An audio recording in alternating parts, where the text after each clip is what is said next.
You're listening to the My Simplified Life podcast, and this is episode number 172.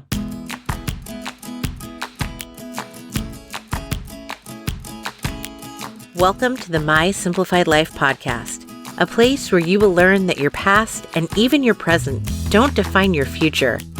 Regardless of what stage of life you're in, I want you to feel inspired and encouraged to pursue your dreams, simplify your life, and start taking action today. I'm your host, Michelle Glogovac, and I'm excited to share my stories and life lessons with you while taking you on my own journey. This is My Simplified Life. Hey friends, welcome back to another episode. I'm your host, Michelle Glogovac. Today, I have the pleasure of interviewing author Mary Otis, whose book, Burst, comes out today. It is a novel about a mother and daughter, the trials and tribulations between that relationship. It has mental health and addiction related into it. It has the story of a mother who does her very best, and yet it doesn't quite come up to what her daughter thinks is the best or what could be the best. And the push and pull that is between these two individuals, it's something that I feel should be turned into a movie because you would want to see it. And therefore, I think you're going to want to read it. I love this conversation with Mary because we don't just talk about the book. We talk about her journey to becoming a writer, a writing professor, and what that looks like. What does it look like to write a book? What are her rituals? And these were questions that I hadn't asked an author before, and I've interviewed a number of them. So I really enjoyed to get to hear what Mary had to say about her whole process and the difference in my process and what that looks like. So I know you're going to enjoy meeting Mary, and I can't wait for you to read her novel, Burst. Hi, Mary. Hi, Michelle. I'm so thrilled to get to talk to you since, I stalked you like literally in person, looked at you, watched you, pointed you out to my daughter, and did not introduce myself in person. So I am thrilled to get to talk to you today. Oh, it's so wonderful to be here. Thank you for inviting me to your podcast. I've been really looking forward to it. It is my pleasure. I read your book and absolutely loved it. I think it should be like not a Lifetime movie, but some sort of, it's got that movie-esque feel to it to me. And I guess before we begin, we should introduce you before we dive right in. That because apparently a lot of other people feel the same way, and people keep saying, "Who would you cast as the mother, and who would you cast as the daughter?" First things first. I'm Mary Otis. I am the author of Burst, which is a novel forthcoming from Zibby Books in 1 week. Well, and when this goes live, it'll be your launch day. So happy launch day. It will be the day. Yes. We're projecting into the future. Thank you. So very exciting. My previous book was a short story collection called Yes, Yes, Cherries, which was published by Tin House Books. And I've published a lot of other short stories, essays, and more recently, poetry, which is a newer form for me. I'm also a fiction professor. I've taught fiction at UCLA, at many writing conferences, and I was the founding fiction professor, one of the founding fiction professors in the UC Riverside Low Residency MFA program. So it's all about the words for me. I love it. Fiction fascinates me because I've just finished my first nonfiction book. But to me, fiction, there's so much more, even though there's stories in our heads, that we can have play out. How do you put that even on writing and paper? How do you teach that? I mean, it's so fascinating. There's so many different plots and different storylines, and you teach that on top of doing it. It depends, also on the level of, sometimes I've taught beginning writers. So that's about helping people find what they want to write about. So, because a lot of people come in with this kind of faulty idea that they have nothing to write about, which is never true. And so then, it's about assigning exercises and trying to find what this particular student really wants to write about. What's really the most urgent concern that they would like to put down on paper. And usually we can find that fairly quickly. If I'm teaching a graduate student who's halfway through a book, that's that's a different matter. And then, at that point, it might be about the revision, it might be about the structure.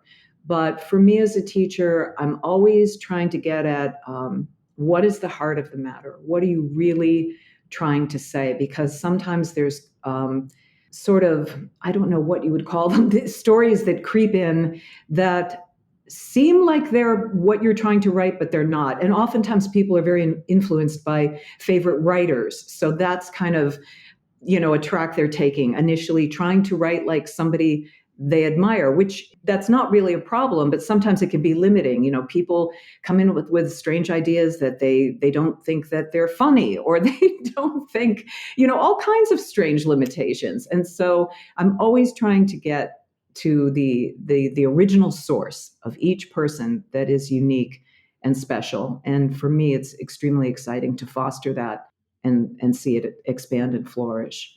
I love that you said there's limitations, because I've said it multiple times on the show that fiction, it fascinates me. And how do you do this?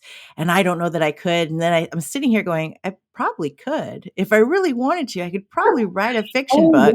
yes, you could. Maybe I should think about it. The funny thing about fiction is, in many ways, you have more room to move, because if you're writing a memoir or nonfiction, you do need to stick to the facts. And with fiction, I mean, you can, if you get to a certain point, I definitely imagine a lot. I don't base a lot of anything on my own real life, although many little details, little experiences will get in there, and I don't even know what they are sometimes till much later when I sort of reverse engineer it. For example, in my novel, The Campground, that's kind of based on a campground I knew growing up, but I came from a very different situation. I have 5 brothers and sisters, and that was not my situation that the character is experiencing.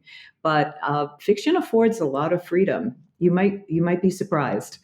I love the visuals that you used in the book, because when you mentioned the campground, I knew exactly, it took me right back to that spot. I could picture the picnic table, walking to the beach. And it's funny because I also went to a campground as a child that had, kind of forest-like trees. And then you walked out to the beach and there was the surf. And so it brought back those kinds of memories for me. But we had a tent, not a trailer. So it was. We had a trailer, we had a couple tents, there's a big crowd coming down. So it's quite the opposite of my characters, Charlotte and Viva. But, those are very fond memories and very special memories. And the opening of the book much later, where they're barreling down this lane, the suicide lane, which is a lane that used to exist, where cars going in both directions could pass. This is a very risky proposition. They did exist in other parts of the country as well, and maybe they still do. But there was one summer there was a very bad accident with a van, and my mother was a nurse, and I remember she ran down. The campground was kind of up on a hill, ran down to the freeway to pitch in and help, and it was a very bad accident. And I remember how upset she was, and I remember hearing the collision.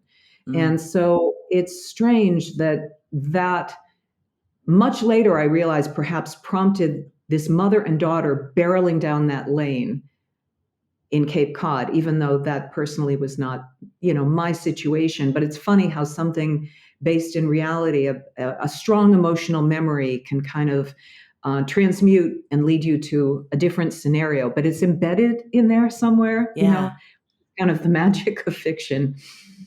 And how did you come about the whole mother-daughter? It's friction, but there's so much love. It's like the true mother-daughter relationship, per se, because I feel like mothers and daughters, there's something that's, there. And you feel that, but there's so much love. Viva loves her mom so much, and yet she Right. tries to pull away. Where did Yes. that come from? Well, I think in the opening pages, there's a phrase, they're a society of two. And they really are a society of two, no matter what, no matter when things are going well, when the chips are down, they stick together through thick and thin. I mean, mothers and daughters, it's an evergreen topic. It's always it's always fascinating. There was a book when I was growing up called My Mother, Myself. I don't know if you ever heard of this I book. don't think And so. I kind of think of this book that way, like the prismatic exploration of these two characters and how they're similar, how they're different, how they pull together, how they pull apart.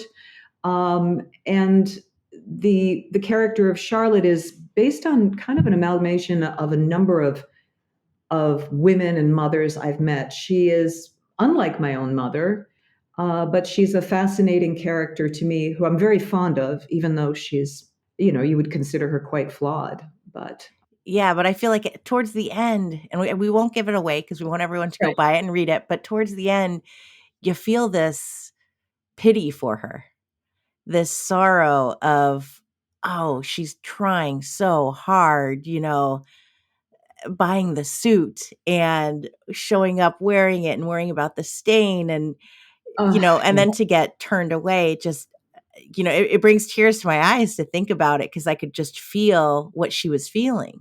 Yeah, yeah. A number of readers have told me that in particular, connecting to that, and you could connect to it even if you're not a mother, being in Hmm. that kind of situation where you're trying to do the best you can, and I think she feels, outside of that group. She feels outside of the other parents. Her daughter's not paying attention to her, kind of brushing her off, but she did try, and she did take the extra shifts, and she did come this is set back in the 80s. So she came on People's Express, that this horrible airline that is like flying in a tin can. So I think I respect her on that level too. And I feel like with Charlotte that the initial wound that she has early on in the book, a physical wound that we won't say what that is, I think it mirrors her inability to express herself fully Hmm. in the way that she would like to. And she wanted to pursue painting, but she couldn't. Now, partially you would say, well, she had a daughter to raise, but I think there's other things that factor in her own ability to believe that she could pursue it. And so, one of the things that I wanted to explore in this book was the idea of, when somebody is thwarted in a pursuit like that, especially wanting to be an artist, it can turn in a very destructive direction. I have seen that sometimes, and it's the same as, when Viva, her daughter, finds this thing she loves and she pursues and she's very good at it, and she's able to reach a kind of transcendence within her art, which is the same as, I'm sure, writing or Hmm. painting, any art you practice, you can reach that, sometimes when you're working. And I feel like the direction Charlotte goes is kind of like this false transcendence, relative to alcohol and addiction, and trying to be in that place too, but not in a way that's healthy or that's going to help her as time goes on. I love that we can take this fiction book, these fictional characters, and we're talking about them as if they're really real people. We're relating to them, and I felt bad Oh, for her. I love that. Let's talk about how you became a writer, how you became a professor. Like, where did this love for writing come? How did you make it your profession? Because I think there's so many people out there who would love to be a writer. Wonderful. I think the world needs more writers. Um, it's funny how it happened because I was always a reader, and my mother very much encouraged reading, and she read to us, and we could always order as many scholastic books as we wanted. That I would have like 20 books coming in, and I was always going to the library and always reading. And later, I worked at bookstores as well, so I've always loved reading, and I like school. I like academia. I was a good student, so I can see how these things play out later. But I, the progression would be, I was at Bennington, and at Bennington, I studied primarily literature, some French literature, a little bit of dance, enough to be able to, that would help me writing about dance. I haven't ever studied a lot of dance, and theater. And then following that, I graduated from the Neighborhood Playhouse, which is an intensive theater school in New York. And so I did theater and acting for some time. And it's a perfect dovetail with writing because character development, interior life, dialogue, Although as a writer, you can be the set designer, you can be the director, and you can cast yourself as a 6-year-old, which you're never going to be cast as life. So there's a lot more freedom. So I was kind of going through this transition period where I didn't think I was going to pursue that further, or if I did, I thought maybe I'd go back to New York to solidly be in the theater world, because Los Angeles, where I live, was and still is more of like a TV film. Right. So somewhere during that point, I had a friend who said, "Have you ever thought of taking a writing class?" And I said, "No, I haven't." And he mentioned where he was taking a class at a local community college, Santa Monica College. And I so I know went it. over. Oh, you know it. Well, I used And to live I lived in Brentwood, so not far from oh, where Zibby's bookshop is. I used to live there for a while. oh, okay. So not far at all. Yeah. There's wonderful teachers there. And you could take a class even if you didn't go to the school there. So you didn't need to be enrolled, or the way this teacher led the class. You could come, but you did not have to be like a full-time student at that school. And so I signed up with this teacher, Jim Crusoe, because I liked his name. And he's been this hero of many writers. He's helped so many writers. He's just a phenomenal teacher and a phenomenal writer as well. And I had the good fortune to pick him, and so I started studying with him. And so that was pretty unexpected. That was not the direction I thought I was going to go in. And not super long after that, I started to get a couple short stories published. But even then, I was thinking, oh, this is something I'm interested in, but I'm still transitioning to what am I going to do next. Did some temp jobs. I worked briefly at a financial firm, where they were offering me to train me to be a stockbroker. And it was just, one of those points where there's, different doors you could go through, and which you're, fortunate to be in that position if there are a few different doors you could go through. But writing became more and more and more important to me. And over the next few years, I became really serious about it and started, really writing a lot. And a few years later, I was placing short stories in literary journals, and one of those was Tin House, which is terrific, Tin House Books. And they came to me and said, "Do you have an entire collection?" And I said, I don't, but I have, 4, 5, 6 stories that have been published. And they gave me a book deal and said, "You need to write a few more stories." And that was my collection. So, that gave me a huge push to like, you're going in the right direction. So that's kind of how that part started. And then I was offered a job to teach, to help create this MFA program at UC Riverside, the low residency program, which, those are very popular and a really great model. Bennington does a low residency. Warren Wilson does a low residency. And these are great for people who do not, for whatever reason, want to be pursuing their master's on a campus, for any reason. Maybe you're working, maybe you've got kids. Maybe you just prefer to do it from home. And it's very rigorous, and you get a lot of private time with the teacher. And then you also have your residencies twice a year for 2 weeks. So a lot can be accomplished, and it's a wonderful model. So that came really from writing and publishing, but I wouldn't have foreseen that either. So Isn't that it? It's so fascinating, and it's interesting the way your life took that turn. I relate it to Viva's because I can see some similarities there going into teaching and whatnot. But it's just so fascinating because I think that we don't know what really we're meant to be doing. And we're asked at such a young age, what do you want to be when you grow up? right. Well, podcasts didn't even exist when I was a little child, Who would have Right. known? Right. And you're so great at it, but we didn't even know about it yet, back in the day. Yeah, And I remind my children every day. I go, you can say what you want to be, but remember that the job may not exist today that you will have in 20 years. and I think everything you do goes into the pot. So it's from my viewpoint, anything you do, I mean, especially any other arts you practice, will help the art of writing, will help serve you in that.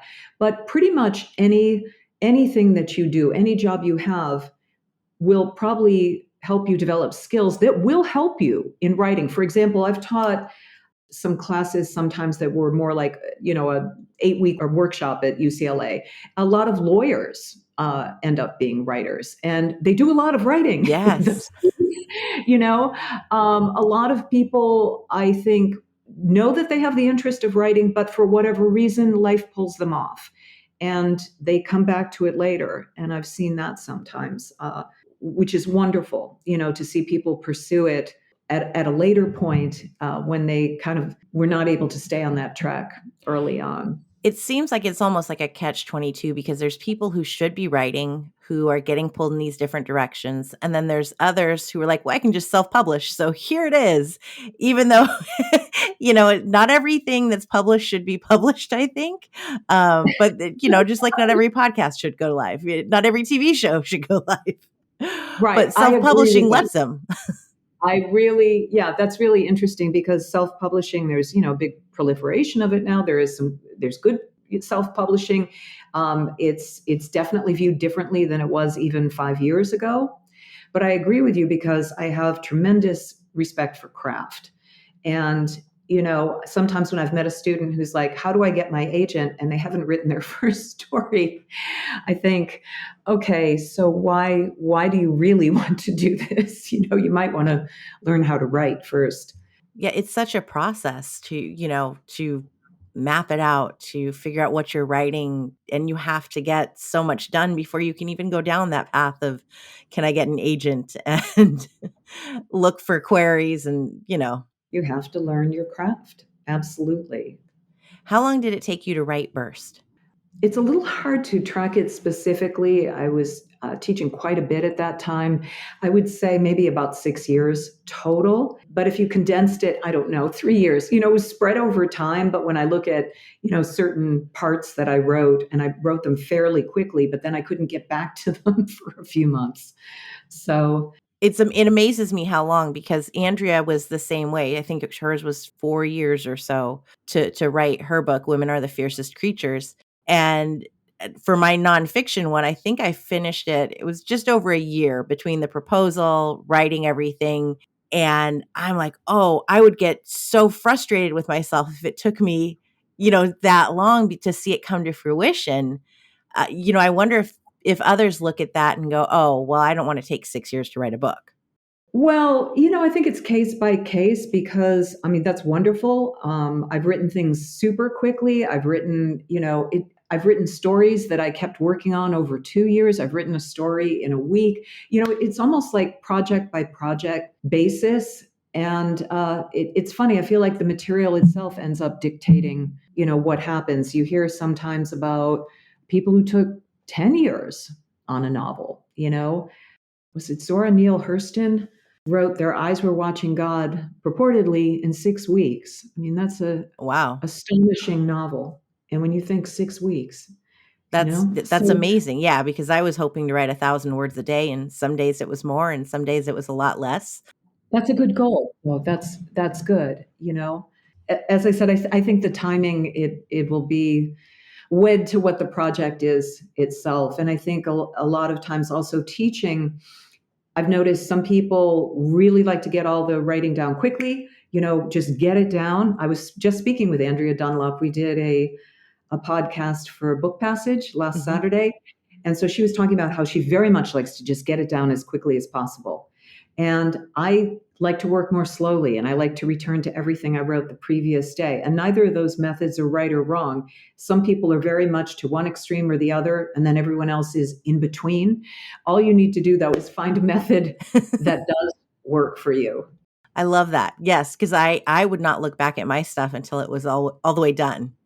So I was like, I got to wait. That's a good method, and if you have somebody try to talk you out of that, don't do it because, you kind of have to know what works for you. And if somebody's forcing you to work a different way, it's like, forcing you to write with your non-dominant hand or something. So the main thing is for everybody, to keep moving, don't get mired down for 2 months on a paragraph or something, but also to revise. So those are kind of like the two extremes. Like every once in a while, I've seen a student who's like, I don't like to revise ever. It's like, well, that will be a problem. And then also I've seen on occasion somebody keep working the same piece, for months and months, and it's preventing them from going forward. So you're always trying to, almost work here I'm using all these metaphors, hands and muscles, but work your non-dominant muscle, because there's times that I have just sat down and said, I'm going to write straight through because that's not my normal instinct. And that's good. It's just developing another muscle.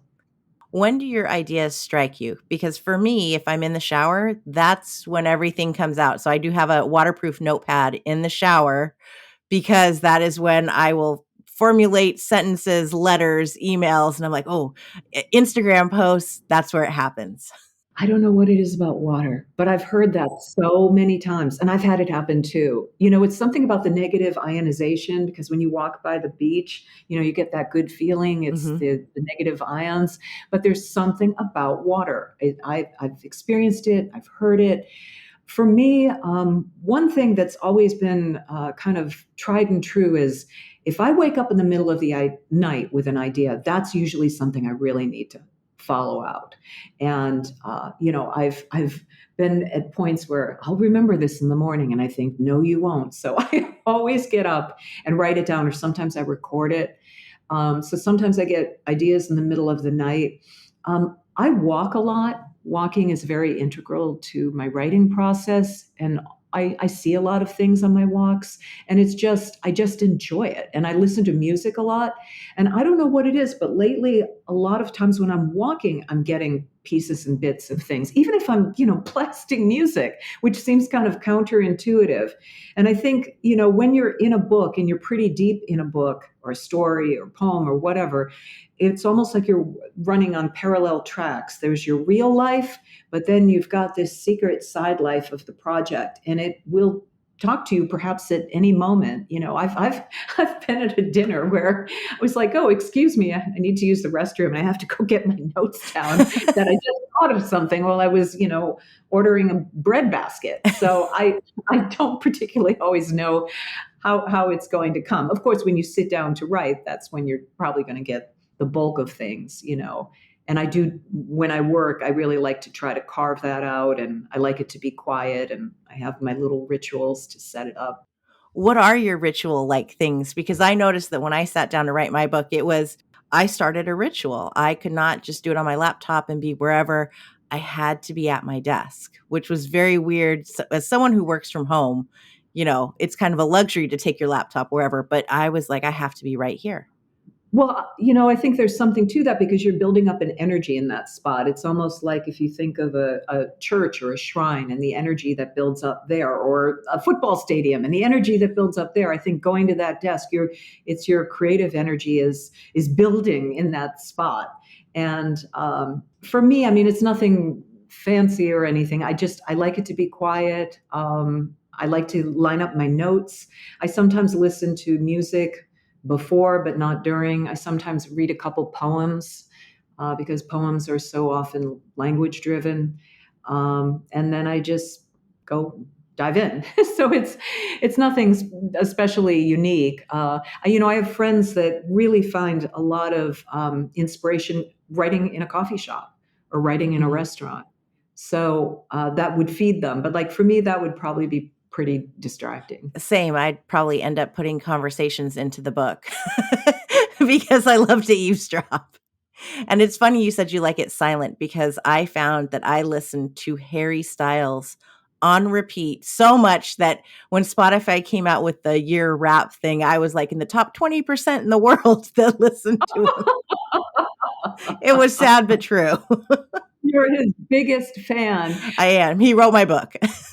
Like when you're a kid, your bedtime rituals or any kind of ritual, I do like to light a candle sometimes. I'm really into candles, but I love that. do a little meditation, anything to kind of mark out the space, because we're busy and we're all doing a lot of things. And also when I'm teaching, I feel like I'm holding other people's books in my head as well. So sometimes when I'm out on those walks, I'm thinking about my student Beth, and thinking, oh, you know what, the story really should come from the grandmother's point of view. So it's sort of like I'm in their work too. So for me, it's really important to like draw a line around my own work. So, because it's like you're hearing a lot of different radio stations at one time. Yeah. Your students are so lucky to have you, Mary. I want to be a Thank student. I'm like, you. I want to go take a class. Thank you. Well, I may be teaching a class down the road here in the year, so I will. I mean, I've actually stepped away from teaching in the last year, but a number of people have talked to me about doing a class, and I planned to. I wanted to, have my book out and be able to take time with that. But I do plan to do classes either at a venue or perhaps I might do one like this where we could, meet via the magic of Zoom. Our last two, when I was teaching at the low residency program, the last two or maybe even three residences we had, which, usually you meet with everybody. It's this very condensed time of, lectures and workshops and guest authors. And, it's very enriching and very rigorous. And because of COVID, we had to do all of it through Zoom. Oh, yeah. So that was pretty different. I still feel that we accomplished a lot, but it was, it was quite different from being in person. But you can still, especially with writing, you can accomplish a lot over Zoom. I love that. And so Burst comes out today. You can buy it where? Everywhere. And where can everybody find you? Where can they follow you, your website, all that good stuff? www.maryotis.com, Mary Otis Writer on Instagram, and Mary Otis. I'm on Facebook. I can't recall the exact address at the moment, as my husband set it up. It's something like 167D or something like that. You made it too hard. I know. Well, congratulations on your book. And thank you so much for coming on the show and sharing so much of your knowledge. I really enjoyed getting to hear about your ritual and how you do it all. It's absolutely fascinating. Thank you, Michelle. This has been such a pleasure to speak with you. Really. Thank you. Okay, friends, I don't know about you, but I'm ready to go write a fiction novel. I want Mary to help me write that because I think it would be fascinating. I loved when she said that it gives us more freedom to do what we want within the book and with the characters and the setting. And it's truly fascinating to me. I don't know of another word that best describes what a novel filled with characters that aren't real, that you can just make up. You can have them be whoever you want them to be. It's just such an amazing idea that you get to do this. So I think that might be next on my list, if not a memoir. We shall see. I hope you enjoyed listening to Mary and what her process looked like. I think it's really unique to be able to hear that it doesn't have to be the same. Being a writer is something unique in and of itself. And however you get to that point, whatever your writing rituals look like, whatever your space looks like, is completely up to you. At the end of the day, though, you need to start. You can be a writer. You have it in you to write, whether it's poetry, a short story, a novel, a memoir, a nonfiction book. There's something inside of you that you can put on paper that people will want to read. So take that this week. Think about, would you want to become a writer? Is there something that you want to put out into this world? Write down some ideas, start brainstorming, and let it come to fruition. Don't be afraid because you deserve this. If you want to become a writer, then do it. Mary's book, Burst, which is published by Zibby Books, is out today. Please go get your copy. It is such a great read, and I think everybody needs to read this because it was so entertaining and mind-consuming. You really had to think about it, and you put yourself into these characters' shoes, and it made feelings come up that I didn't know would come up reading a book. So I encourage you to go grab your copy today. It is a phenomenal read, and I am so grateful to Mary for sharing herself today with all of us.